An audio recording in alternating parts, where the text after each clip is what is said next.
Good afternoon and welcome to the Board of Adjustment meeting of April 18, 2019. And you have probably a copy of the agenda and everything, and on the back of the sides it tells you the kind of the rules and procedure and how we work and how we operate. But if you have listed, basically we need to, before we start the meeting, we need to turn all our devices off or put them on sleep mode or airplane mode or vibrate. And but basically the rules are the applicant comes forward, and before we do that, anyone who is not the applicant makes sure that you give your information over here and fill it out so we know you wish to be heard on the matter. But the applicant comes forward to the podium, presents your application, and they're demonstrative exhibits so you can point out different things that are in your exhibits and give your name and address and do a short presentation of your application. There'll be questions from the board. The other members will be, other board members will ask.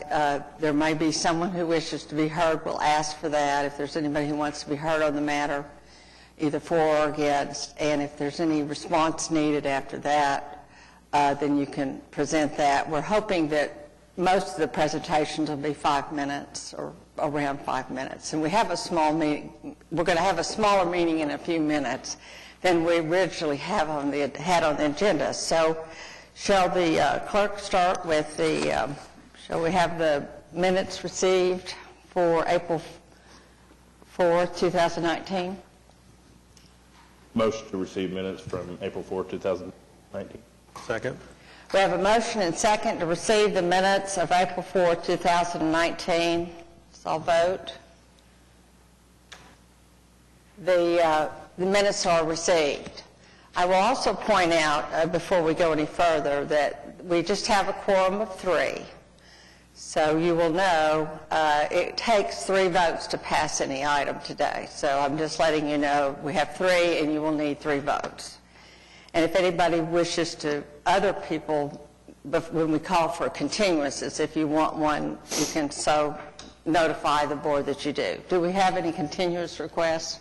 Yes, we have item number 1, 2, and 3, case number 14581, 14582, and 14583 are all being requested to continue to the May 2nd meeting. I move to continue those as requested. Second. We have a motion and a second to continue items 1, 2, and 3, 14581, 14582, 14583. Let's vote, please. Those were continued to May 2nd. We also have item number 5, item number 6, and item number 7, case number 14590, 14591, and 14593 are requesting a requesting a continuance to the May 16th meeting. Motion to continue items as read. I'll second. We have a motion and a second to continue items 5, 6, and 7, 14590, 14591, 14593. Let's vote, please. Oh, we're all voting. Okay, we passed. And we have one more, item number 8, case number 14592, request continuance to May 2nd. I'd move to approve the request. Second. We have a motion and a second to continue number 8, item 14592 to May 2nd. Let's vote on that, please. Okay, the item has been continued to May 2nd. We have item number 4, case number 14588, application for a special exception to allow multifamily residential development in the HP Historic Preservation District located at 1000 Northwest 22nd Street. This was heard at the April 3rd HP Commission meeting and was recommended for approval. Applicant, please, up here. Floyd Simon, applicant. Could you give your name, please, or your address, please? 900 Northwest 16th Street, Oklahoma City, Oklahoma.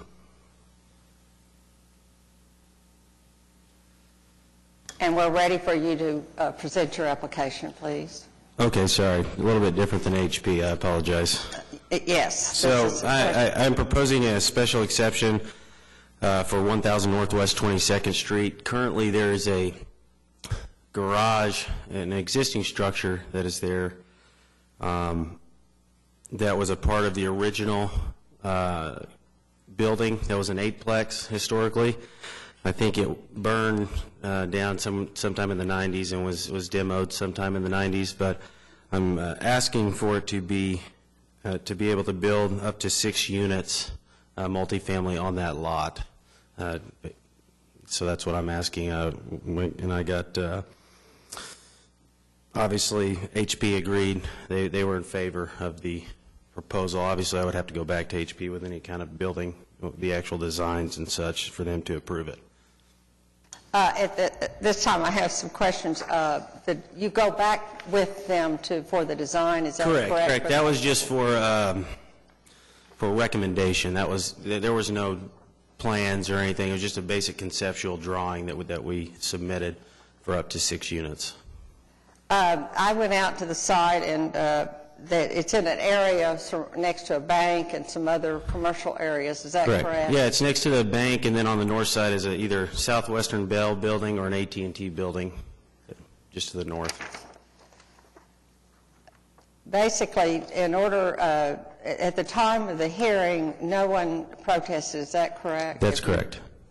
As I recall, staff made a recommendation that the application should be approved. Correct.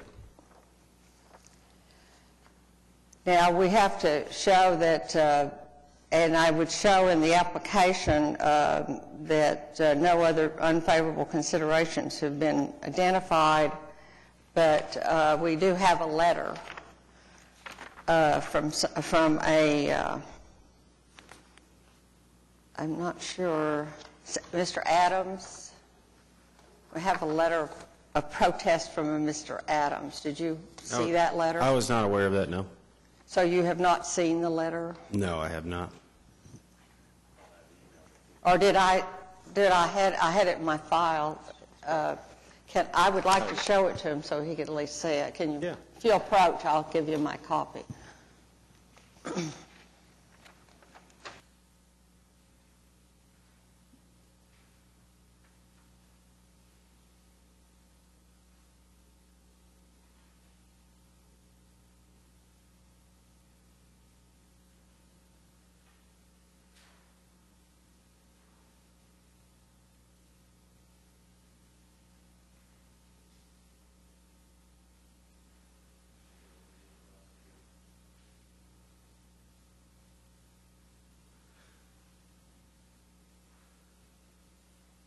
I was just giving it to you if there's any response. I thought so left, too, but but I I think could, that's fine. Yeah, I haven't seen it, and I don't know if I've met that gentleman. Or foul. Yeah, I don't know.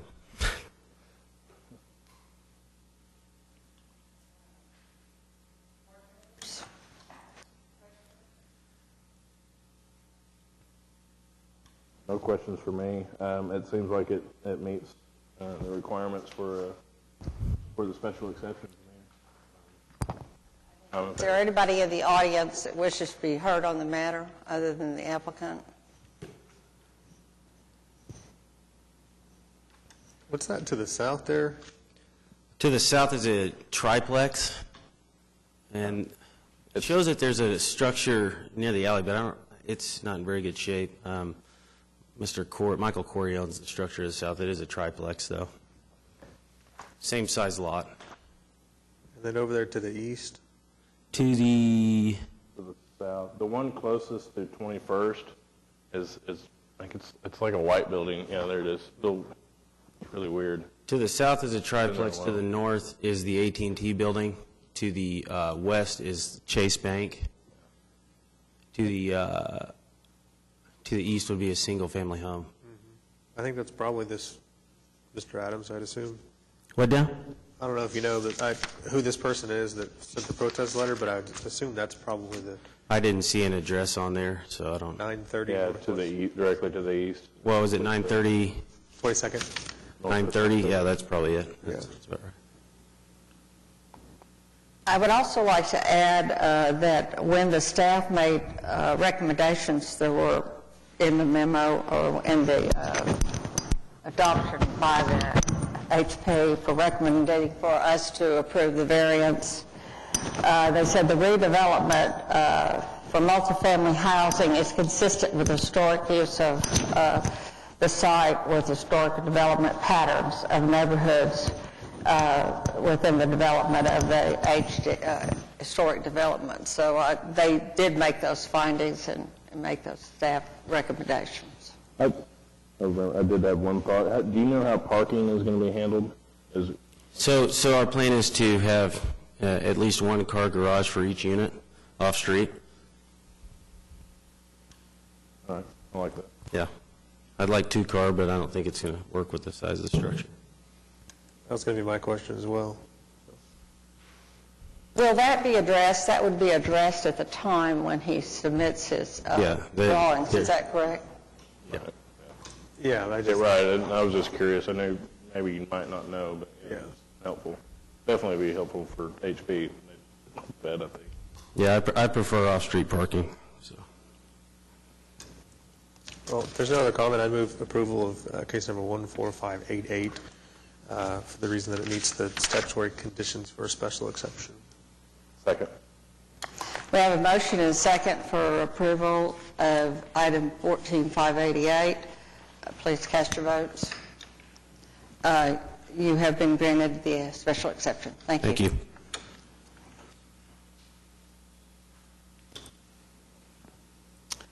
We have item number 9, case number 14594, application for a special exception to allow lodging accommodations, home sharing in the R1 Single Family Residential District located at 3009 and 3015 Southwest 124th Street. My name is Cherie Whitna, and I am the owner of 3009 and 3015 Southwest 124th. Here making application for a special exception for housing. This is on because of it's not owner occupied. Can you present how it's going, how it's going to affect and address the issues on the special exception, please? Sure. This is the two sides duplex, 2 different sides to duplexes. On that street, there's several duplexes lined up, and I own several, and my partners own several. These 2 have been rented previously on a longer-term lease, over a month, and we are asking for less than a month. And we are going to be, our clients are going to actually be corporations. We're not really wanting to advertise this necessarily to the public. We're not wanting to do that route. We put a lot of nice furnishings and accessories in there, and we would like to have it be more of a corporate setting. So that's who our clients are. We are, it's going to be really better than it was before as far as when an owner or when a tenant lived there for a little bit longer, because the leases read that they maintain the lawns. At this point, we will be maintaining the lawns, so it'll be a weekly mowing, weed eating, edging. It's going to look nicer from the street than it at times has looked, because it's always been a nice neighborhood. People have always tried to keep it up. But there have been times I've had tenants there that did not mow as frequently as what I would have preferred, or even that the lease. So this is going to be nicer for that reason. Our rents will be higher, so it will be due to the furnishings and accessories. So I did have pictures that I sent, so I don't know if you got them for us to see. I didn't add the pictures in. It was all inside, so I didn't add them. Just Google Maps for me. See them. My question is, okay, if it goes from Airbnb short-term and then she decides she wants to long-term, how does that work with our special exception? I mean, I know because we specifically disallow over 30 days. So the special exception only applies to by having a special exception, she'll be able to do the short term, but she will not be precluded from doing a longer term lease if they so choose. Yeah, our clients would like to, they might have a month or two, but they also may have a training system that they're wanting to bring people in for that might only last a week. So that's what we're wanting to do it for. So potentially, we could be seeing a lot of long-term rentals coming in, getting a special exception just in case they wanted to do short-term. I didn't foresee that one until now. I have a question on this. This is once the special exception, if it were to be granted, how does the licensing system work? If you could discuss a little bit about how that works and how the city looks at that. Annually, the licensee will be required to come in to renew the license with the city. And at that time, there'll be a zoning check to make sure that the special exception is still valid and they're able to continue conducting home sharing at that location. I do have a question, though. You have ownership, or your client has ownership of only one of the units in two separate Yes. duplexes. Is that correct? Yes. Do you happen to know how is the ownership, or how is that the other units, how those are held and Sure. their occupants or anything? Sure. 3009 is the side we're making application for, and then 3011 is the unit that shares the wall, okay? And those are in separate LLCs. However, same ownership, okay? So even the same people own the LLCs. So we've already talked to 3011, told them about that this is what we're doing, and they're all fine with that. Mainly because I think we're doing corporate. I mean, well, they never ever really asked, but they've also seen the furnishings and the things, and they know it's nicer. I mean, The clerk has given notice to the unit owners, and so everybody up and down the street, I think, pretty much. Yes, we sent out notice in 300-foot radius, so everybody was notified in the area.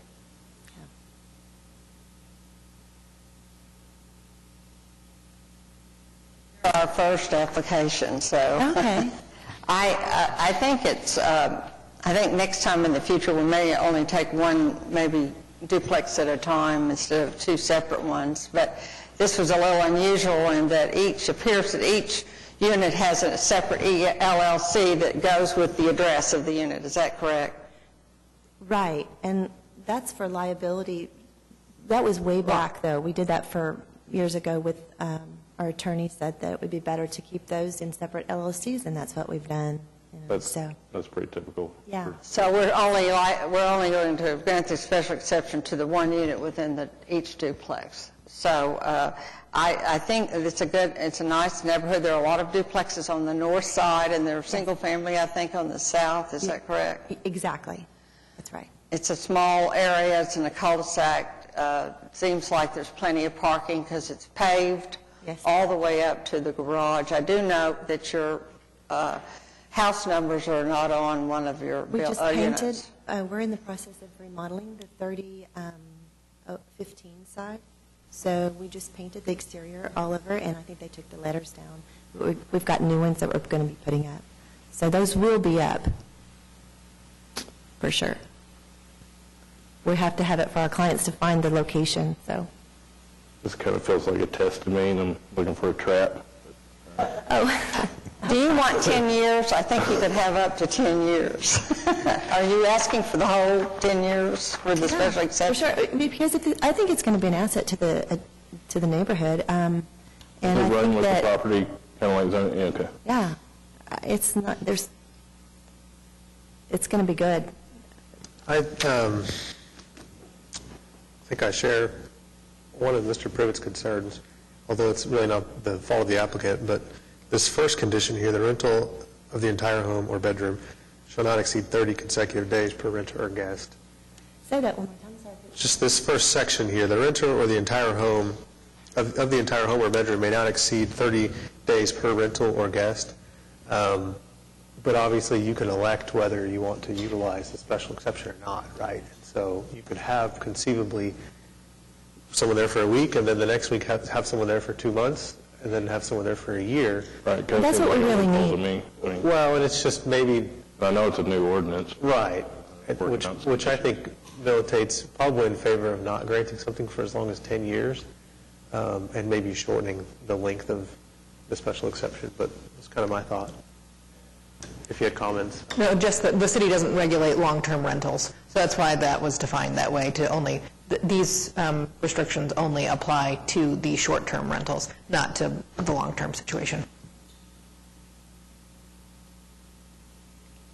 They're limited by the special exception as to how it can be used under the current ordinance. So I don't see any reason why not to give them, I recommend if they grant the special exception, rather than having come back every 2 or 3 years, just give the special exception for the period of time, which is the time we could give it to them for. And then if they can't violate the terms of the ordinance, they can't be renting them for, exceeding any of the terms of the ordinance. Well, they can. I'm just not convinced that it's a problem. Right. So under this ordinance, you can rent for a week or 2 weeks, anything under 30 days. But if it's over 30 days, you'll fall outside of the ordinance, and you can... The regular renter. Yeah, and then I'm I not guess sure if that's a problem, though. at that point, but we don't have any requirements. So there's a contract. I mean, there's a lease, but that has nothing to do with the city. Yeah. I've always had reservations with it, but we've got what we got. My opinions don't mean much up here. Yeah, yeah. So I can support it. Yeah. Yeah. And mainly it's because that does seem like a loophole, but I'm not sure what it's a loophole around. And so I don't really know what the problem that is trying to be prevented there, other than the limit, as council said, the limitations of what the city's authority is. In this particular case, it's two separate addresses as well, and so I think the motion needs to incorporate the special exceptions as to both of those addresses. Are you asking me a question? I'm sorry, I missed that if you did. Okay. I don't think anyone signed up to speak or anything. I believe I've asked a couple of times if anybody wanted to, no one has signed up, and no one has raised a hand or indicated they want to be heard on this matter. So other than our talking about it or discussing it, I think I have no more questions. If you all don't, I think we're ready for some kind of motion. Yeah, I'll move to approve the special exception on the basis that it meets the statutory requirement. For both, the motions for both. For case number 14594 for 3009 and 3015 Southwest 124th Street, or do we do them separate? So we could do 3009 first and then do the other one? I think we can do them together. You can do them together, and then, Just specify that they're 2 different addresses? and the time period for which, For Need a time period. 5 years? Meet in the middle? I could get on for 5 years, yeah. Okay, do 5 years. I'd second. Okay, we have a motion and a second to grant approve the special exception on 14594 for the two structures at 3009 and 3015 Southwest 124th for a period of 5 years. So let's vote on it, please. You have been granted the special exception. Okay, thank you all. Item number 10, case number 14596, request for a variance to the minimum 15-foot corner side yard setback in the R1 Single Family Residential District located at 14500 Brent Drive.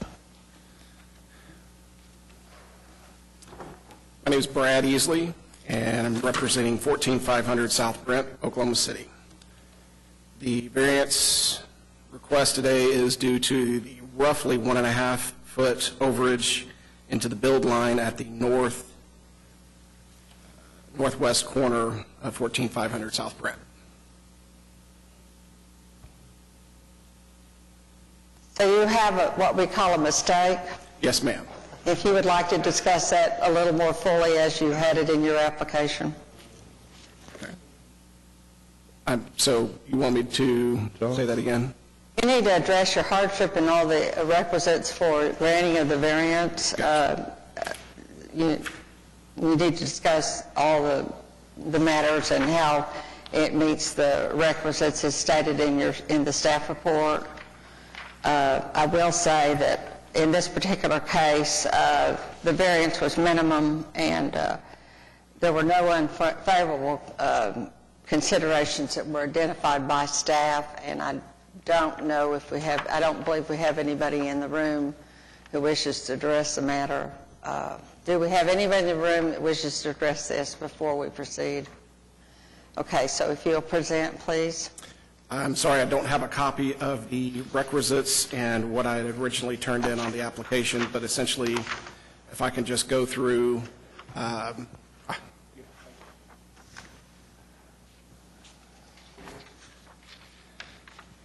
so essentially I'll just state,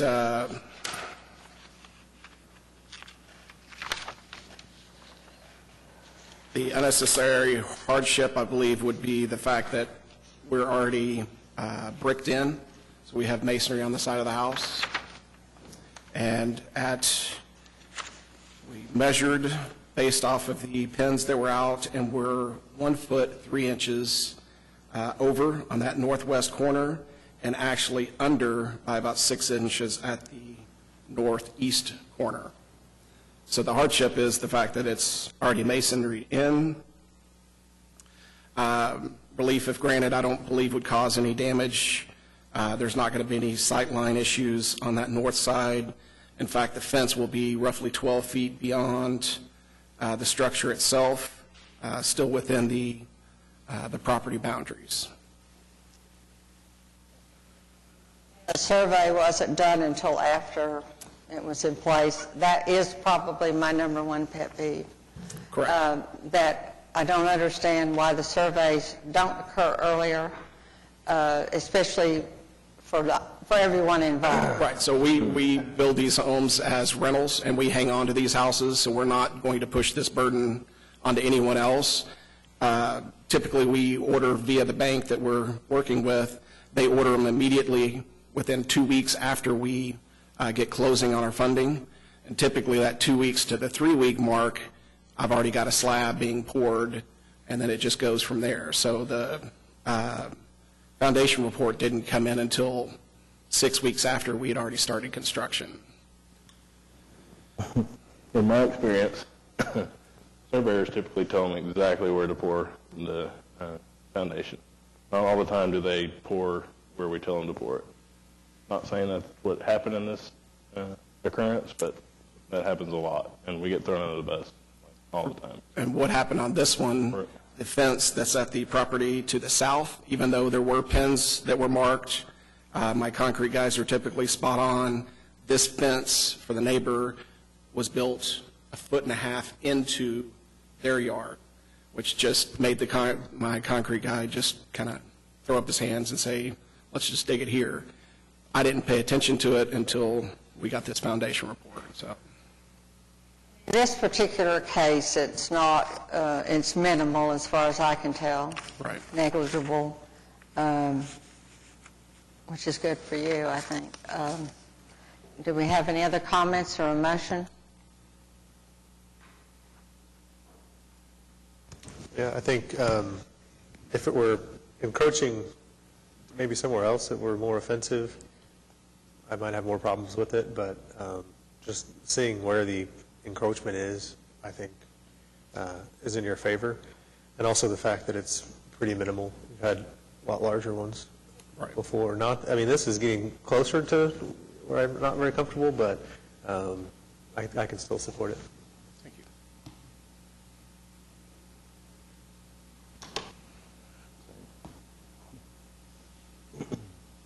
And normally these have been occurring, I've noticed, on angles and curves, and it's just something that they don't account for, which is frustrating for me. If there's no other comment, I'd move for approval of case number 14596 for the reason that it meets the statutory conditions for a variance. Second. We have a motion and a second to approve case number 14596. Please cast your votes. You have been granted the variance. Thank you. Item number 11, case number 14597, request for a variance to the minimum 15-foot side yard setback in the R1 Single Family Residential District located at 10548 Northwest 16th Street.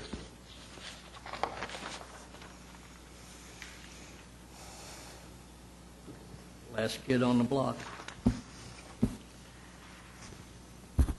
My name is Joe Covey. I'm a registered land surveyor, and I'm here on behalf of the Standridges. I didn't lay the building out, okay? I got called into this after the fact. The Standridges hired a contractor to build them a metal accessory building in their backyard, assuming that the individual was presuming that the individual was a professional, that all the permits and everything would be taken care of by the contractor that they hired. That did not, that didn't take place. City inspector came by knowing he didn't have, I'm presuming on this, but knowing he didn't have a permit issued for this area, saw the building going up and stopped and tagged it. And so that's how I got involved in it. The building is a 20 by 30 Quonset type building. It's looks like one of the carports, but it's totally enclosed. It has a solid concrete floor in it. The building is about over half done at present time. The property that's setting on was platted back in the 60s.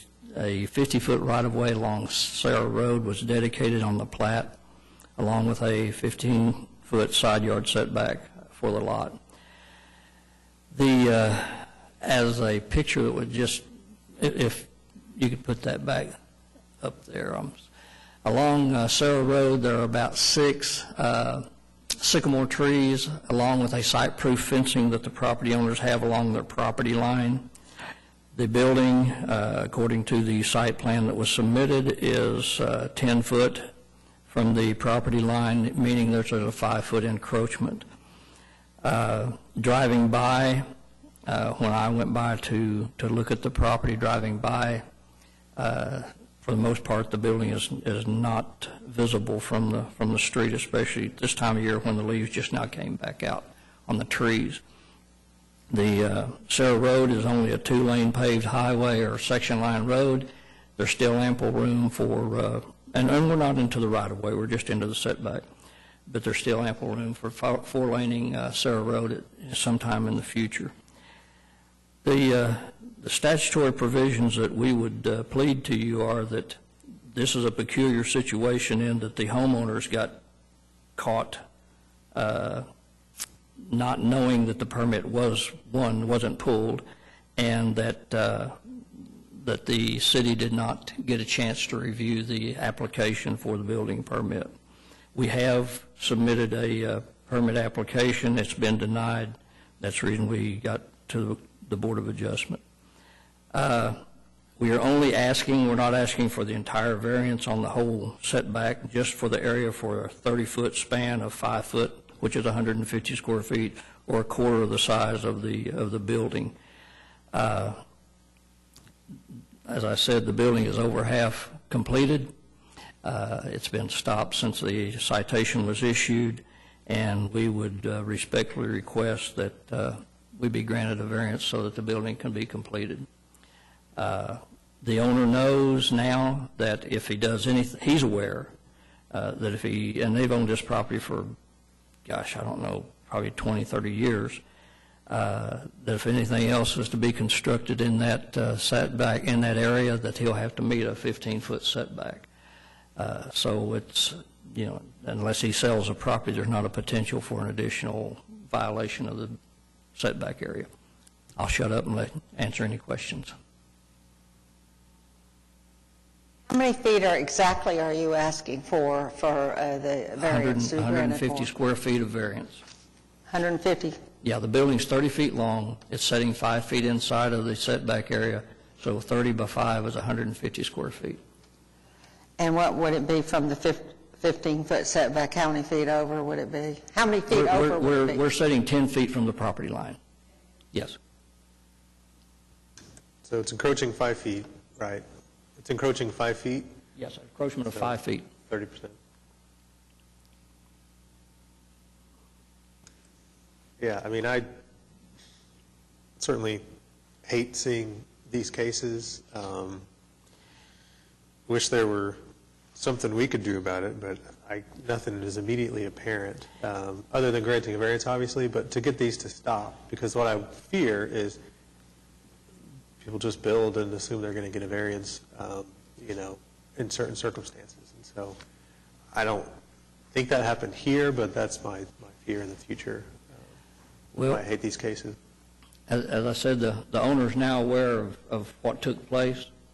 Any future, I'm convinced that if he does anything else, he'll take care of getting the permits and make sure that it's done properly. But now, hindsight's 20/20. He presumed that the contractor would take care of that. Yeah, and it's not just your client, it's really the contractor and contractors like these that I'm more concerned about. Yeah, it's no fault of his Right. at all. And if they get to keep doing this because we keep granting variances, that's what I wish we had a way to remedy. And although I'm sorry, I did not make a site inspection, but I'm looking at the photograph. I wish I had a better view. But I know that area is pretty rural out there. As you said, there were 2 lanes, and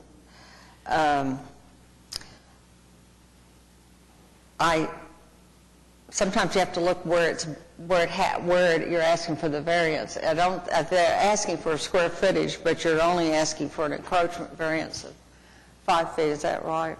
And these lots in this Sun Valley Acres addition are not they're bigger lots. They're like 95 feet wide as opposed to like 60s and 70s you see today. I mean, this was platted back in 1960 or 61. And it was platted before the city annexed it. So it's been out there quite a while. And it gives the appearance of rural-type residential development. But that doesn't negate the fact that we've got an issue here that we need to try to take care of. Staff said no unfavorable considerations have been identified, and staff also, John, could you visit about your favorable consideration discussion? Well, it's basically because of the road being a 2-lane street right there. Yeah, It's got a right-of-way. 50-foot right-of-way from the center of the road, but it is a 2-lane street. Now, that doesn't mean that it won't always be a 2-lane street. It can widen. Sorry, John. Where does the setback line start? Is it pretty close to those trees? Setback starts at the property line, which is 50 feet back from the street. If this was your Off center standard arterial where they hadn't taken the extra 17 feet in, it would be a 33-foot right-of-way from the Yeah. center of the road. Right. Then there might not be a problem. I don't know. They actually platted a 50-foot right-of-way with the plat. So Did there they? is 50 foot by the plat. Okay. And then another 15 for the side yard setback that we're asking the variance to. So And in consider, a lot of areas like this, you would have a 33-foot or a 66-foot right-of-way with 33 from the center line, which would Right. Yeah. give you more room. so to answer your question, the building is setting How far from the... 60 feet from the center line of the street, Got a drawing, I think. 50 on the right-of-way and 10 feet from the property line. And the fence is the property line, I guess? I'm sorry? Close. The fence is the property line? Probably. Yes. Let me see that picture again. I'm assuming they fired this contractor? I don't think he came back. Okay. When they tagged it for being in violation, I don't know that he ever saw him again. Yeah. That's another issue. He had to hire someone else, or he has hired someone else. That's how I got involved. A contractor friend of mine has called me and said, would you process this for us and see if you can get a variance? I said, sure, so that's the reason I'm here. And those trees are helpful now, but they look like in a place that if OG&E is the electric company, they may be taking them soon. The trees are on the right-of-way. Right, but they're just right in the power line. Like, if they don't take them all, they'll take a good part of them. even if they were to come through and widen the street, I think those trees are still in a position they would not be taken down. I think they're sitting far enough back that they would allow for the, It may be the view that I'm looking at here, but they just look like they're right in the power line. Oh, not our concern here today.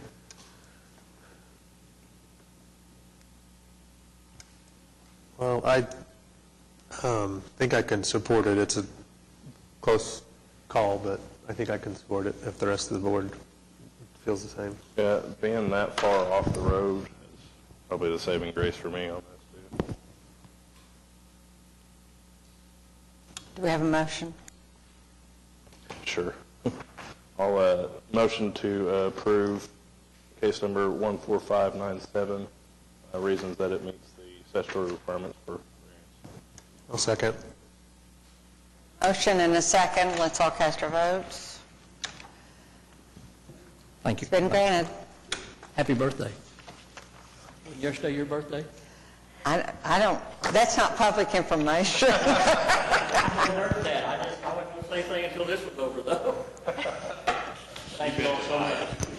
You've been denied. Rescinded.